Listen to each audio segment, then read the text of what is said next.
I ignored his calls for 3 years. Then I found his last 10-second message. For 3 years, I ignored my father's phone calls.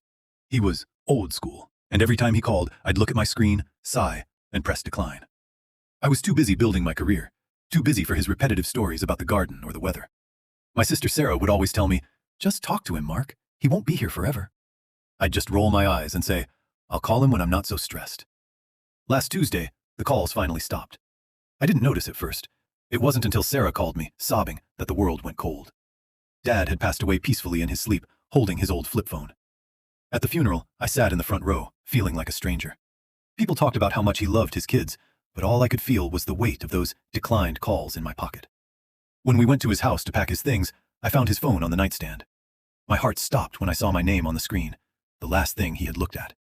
I took the phone home. I thought I knew what was on it, but I was wrong. I opened his voicemail folder, expecting it to be empty because I never left him messages. Instead, I found dozens of recordings. Not from me, but to me. He had been recording messages he was too afraid to say out loud because he didn't want to bother my busy life. I pressed play on the first one. His voice was shaky but warm. "Hey, son, I know you're working hard. I just saw a blue jay in the garden today and thought of how you used to love birds when you were 5. I'm proud of you. That's all. Love you."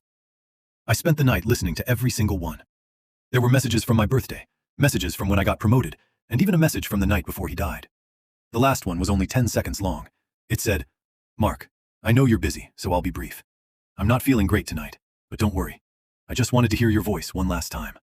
I'll try calling again tomorrow. I love you, son." I realized then that while I was busy building a life, I was letting the person who gave me life fade away. I sat in the dark, calling his number over and over, just to hear his voicemail greeting one more time. But the line was dead. Now, every time my phone rings, I answer it on the first vibration. Because I learned the hardest way possible. A busy life is a hollow life if you don't have time for the people who love you. Don't wait for tomorrow. Tomorrow isn't a promise. It's a luxury.